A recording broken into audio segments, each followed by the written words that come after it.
থেকে বাচ্চাকে এই খাবারগুলো দেন। তো কি কি খাবারের জন্য বাচ্চার হার্টের ক্ষতি হতে পারে? প্রথমত আমরা প্রসেস ফুড দেই বাচ্চাদেরকে, যেটা বাচ্চার হার্টের সমস্যার কারণ হয়ে দাঁড়াইতে পারে। তারপরে অতিরিক্ত মিষ্টি খেলে বাচ্চার হার্টের সমস্যা হতে পারে।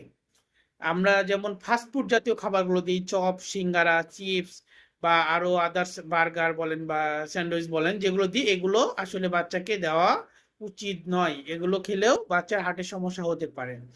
অতিরিক্ত বিরিয়ানি খেলে বাচ্চার হার্টের সমস্যা হতে পারে। মুখরোচক খাবারগুলো, যে খাবারগুলো আছে, এই খাবারগুলো বাচ্চার হার্টের সমস্যার জন্য দায়ী হতে পারে। কাঁচা লবণ, যেটা বাচ্চার হার্টের জন্য অনেক ক্ষতিকর, আমরা সচরাচর এই খাবারটা দিয়ে থাকি বাচ্চাদেরকে, যে এমনিতে ভাত খাবে একটু লবণ দিয়ে মাখিয়ে দিই, বাট এই ভুলটা করলে আমরা বাচ্চার হার্টের ক্ষতি করতেছি। হ্যাঁ, যেটা